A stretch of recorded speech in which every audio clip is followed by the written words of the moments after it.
I'm going to try something new and bring you along with us on our fam trip to Punta De Mita. So my husband and I got to travel alone. Yes, we had a layover, which meant lots and lots of Starbucks, but we arrived safe and sound. We went through customs in Puerto Vallarta before we met with our driver to head out to the Conrad. Now, the drive was beautiful. It's lush, it's green, it's full.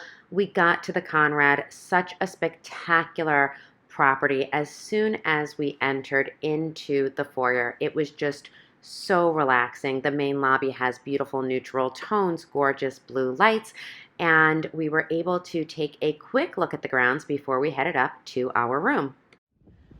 Oh my goodness, look at this room. You know I am a sucker for like a huge shower and for a major bathroom moment. And this is gorgeous. Coffee station.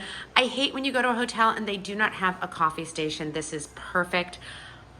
But can we talk about this view? Look at this. Oh my gosh.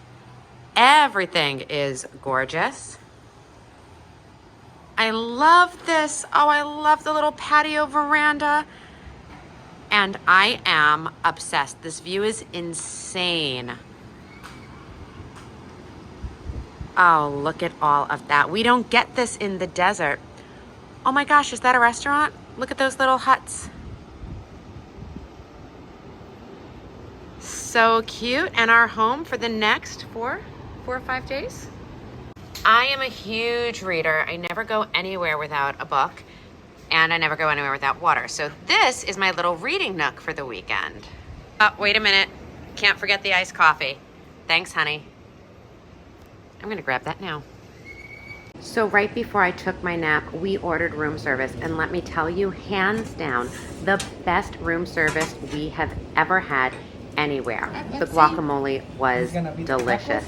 The tacos were next level. The salad, so fresh. Every single thing we ordered was fantastic. And then I did fall asleep, and I missed the sunset, but my husband got a picture of it. And that's a wrap on our first day here at the Conrad, Punta Mita. We slept a lot, we relaxed, we had room service, and now we are gonna hang out on our balcony and enjoy the night. We'll see you guys tomorrow.